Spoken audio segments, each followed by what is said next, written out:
Esse episódio de hoje, de Num Livro Qualquer, é especial. Tem algo de diferente nele. Eu vou dar as chaves. Eu já falei nesse livro aqui, né? Está no link abaixo, além de outros livros, inclusive uma coleção inteira de filosofia, desde dos pré-socráticos até a filosofia contemporânea e outras dicas que eu colocarei aqui abaixo.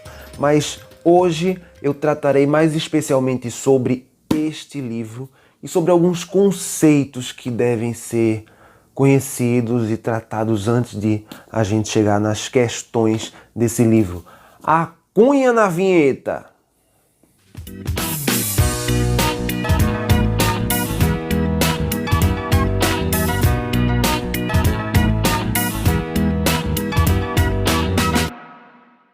E para quem não é inscrito no canal, não deixe de se inscrever, obviamente, e ativar o sininho para receber novidades, caso você se interesse pelo assunto. Mas para quem é inscrito, já sabe, aqui abaixo é só apertar no pitoco, que tem no cantinho, uma setinha para baixo, e aí você vai ver a descrição, e na descrição eu sempre coloco livros que estão em promoção.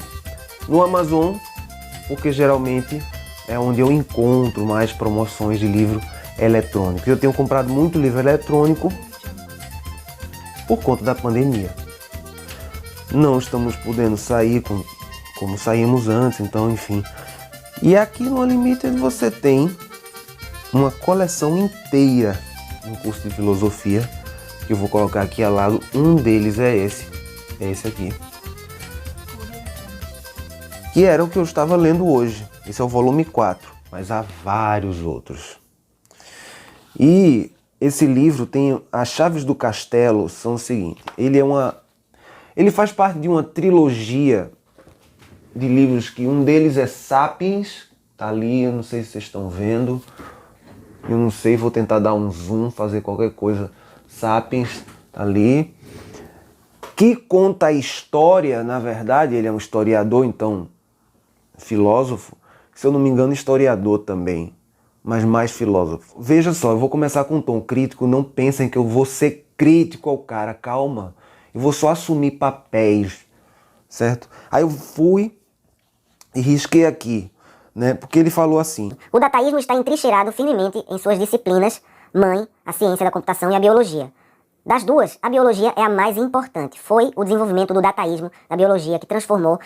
Enfim, aí ele vai andando, tal, não sei o que tal. Você pode não concordar com a ideia de que organismos são algoritmos e de que girafas, tomates e seres humanos são apenas métodos diferentes de processamento de dados, mas deveria se conscientizar de que este é o atual dogma científico e de que isso está mudando o nosso mundo para além do reconhecível. Aí eu disse: peraí, calma. Isso é um dogma científico? Peraí. Determinismo, monismo, empirismo. Você tem uma linha sequencial, né? Lógica. Mas onde estão as probabilidades? A probabilidade, por exemplo, da física quântica. Você não está vendo, não? Então, no universo probabilístico, você não pode ser determinista assim.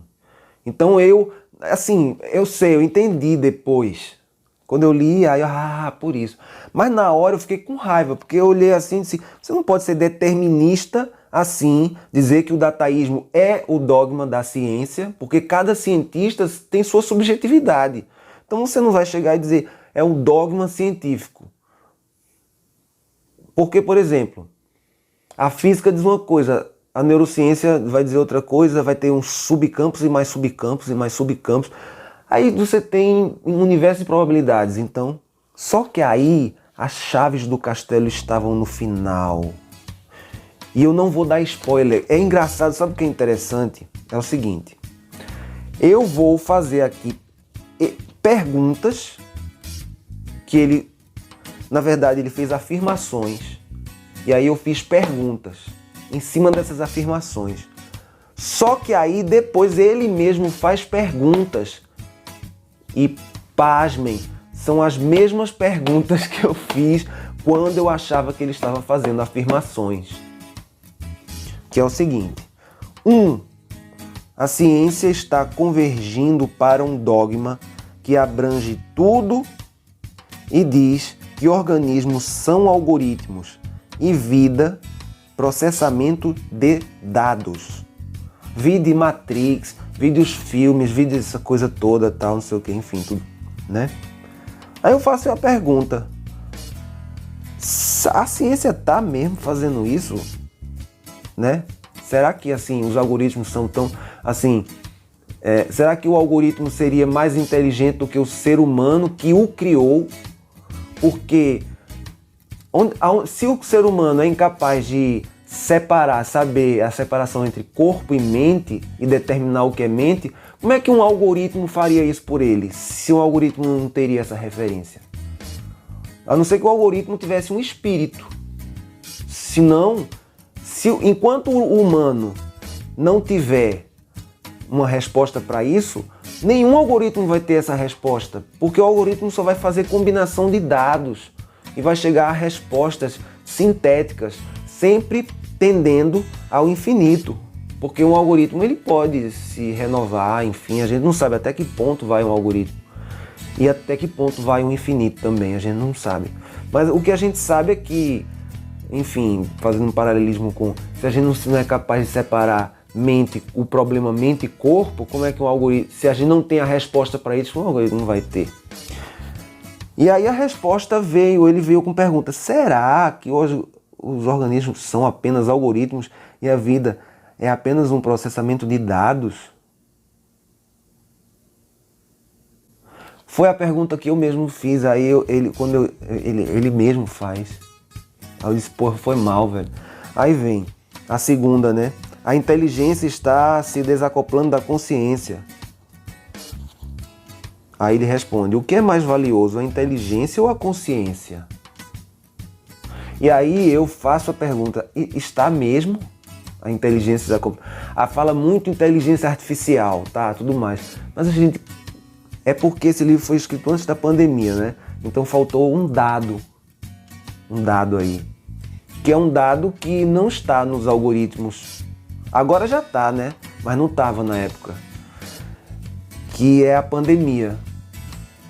E que ela não é contagiosa através de dados. Eu não posso, por exemplo, se eu tiver com Covid, eu não posso passar para você por aqui, pela tela.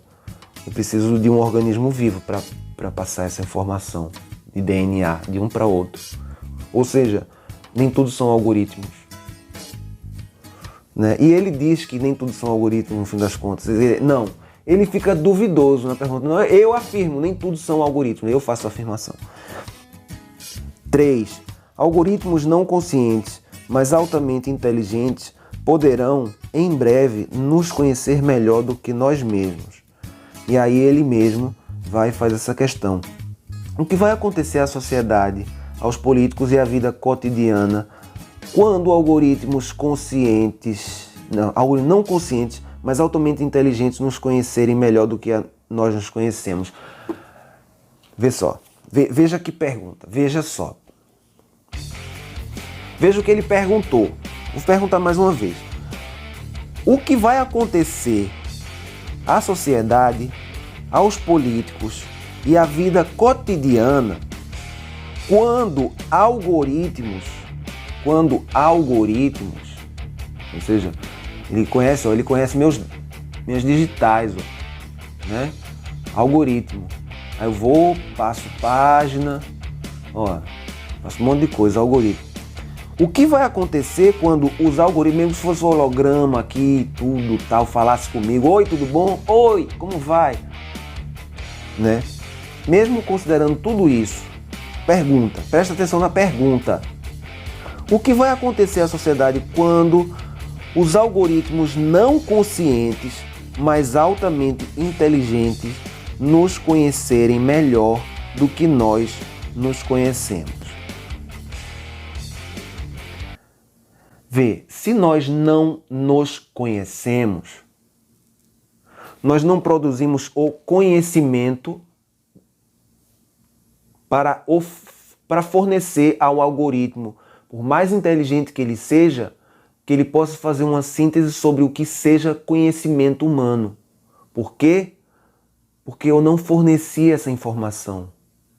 O algoritmo não vai reconhecer se eu fizer um apelo ao amor de fato, ao amor ao próximo, ao amor ao que se pode contagiar ou não com vírus, informações biológicas, ou contagiar com emoções, contatos, relações.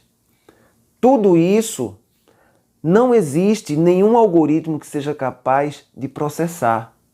Porque em nosso cérebro é porque assim, a galera começa a filosofar muito para o campo da física de partículas. E aí, entrando na física de partículas, vê que o mundo subatômico do algoritmo, ele é bem simples, né?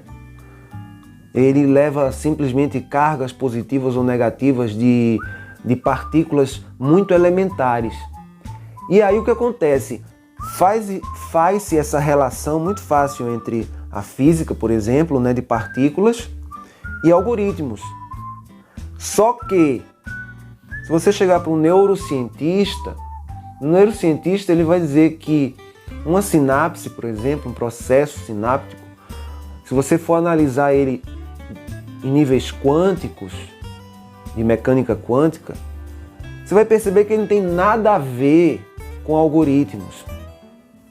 Não tem nada a ver com o processamento de dados que ocorre num chip aqui, por exemplo, dentro desse computador. Nada a ver, não tem absolutamente nada a ver. Aí você fala assim, mas as imagens que aparecem, por exemplo, naqueles negócios de mapeamento de cérebro, que aparecem as imagens com cores e tal. Aquilo são arquétipos, são representações, é igual a pintura de Michelangelo lá da Capela Sistina, lá no teto, que contava a história da Bíblia. Aquilo ali é uma imagem, né? Pronto, a imagem que tem do cérebro também é uma imagem representativa de processos que ocorrem através de calor maior, menor, tudo mais. Não são explicações plausíveis para o que ocorre de fato no mundo subatômico das partículas de uma sinapse. E isso eu digo sem ter quase conhecimento de neurociência, mas pelo menos tendo lido o suficiente para não ser besta e cair em qualquer pergunta, né, e ficar assustado com qualquer pergunta. Essa pergunta não tem lógica, porque não tem como algoritmos serem mais inteligentes e nos conhecerem melhor do que nós nos conhecemos se nós definimos o que é inteligência e se nós definimos o que é conhecimento. Até hoje. Ninguém perguntou, por exemplo, a um chimpanzé o que é o conhecimento para ele, né? E ninguém deu acesso a um chip a ele. Então, assim, é uma tentativa de fugir da responsabilidade do humano e é ele quem domina o algoritmo. O homem domina o algoritmo. Agora, para dominar o algoritmo e ser realmente inteligente, aprenda a dominar também a mente, né? Ter a mente lúcida. Pois é, papito. Essas foram as reflexões de hoje. As dicas de livro estão aqui abaixo. Se você gostou, se fez sentido para você, se você achou legal, comente aqui embaixo, coloca as coisas, coloca tudo.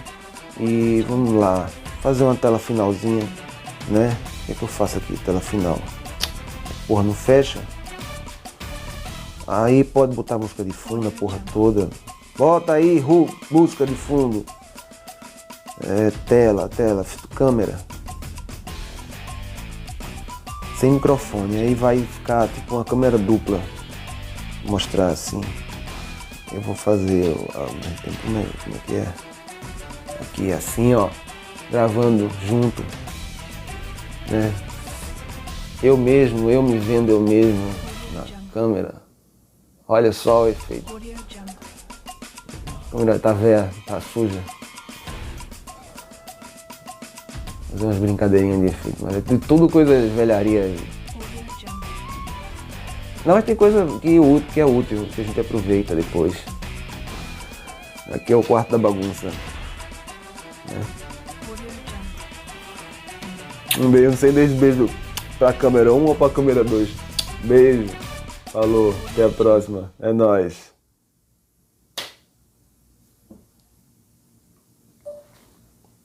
Aí eu continuo, desliguei, ó, e ainda continuo aqui nessa. Eita, bexiga lixa. Febre do rato, da gota serena. Deve ter ficado um vídeo da bobona, que eu só fico imaginando agora o tempo que essa porra vai passar. Falando assim mesmo. Mas vamos nessa. É nóis. 30 minutos.